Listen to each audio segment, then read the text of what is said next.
சபரிமலை ஐயப்பன் கோவிலுக்கு செல்வதற்கு முன்பும் சென்று வந்த பிறகும் வீட்டில் தேங்காய் உடைப்பதற்கான ரகசியம் தெரியுமா?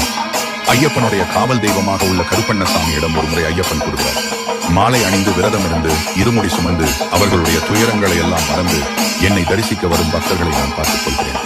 அவர்களின் குடும்பத்தை தன் குடும்பம் போல் நினைத்து அவர்களை எந்த தீமையும் நெருங்காமல் இருக்க நீ காவலாக இருக்க வேண்டும் என ஐயப்பன் கருப்பண்ணசாமிக்கு கட்டளையிடுகிறார். இதை நான் எப்படி தெரிந்து கொள்வது என கருப்பண்ணசாமி ஐயப்பனிடம் கேட்டார். சபரிமலைக்கு செல்ல வீட்டிலிருந்து கிளம்புவதற்கு முன்பு ஒரு தேங்காய் உடைத்துவிட்டு செல்வார்கள். அந்த சத்தத்தை கேட்டதும் நீ அவர்களின் வீட்டிற்கு சென்று காவலாக இருக்க வேண்டும் என ஐயப்பன் கூறுகிறார். நான் எவ்வளவு நாள் காவலாக இருக்க வேண்டும் என கருப்பண்ணசாமி கேட்கிறார்.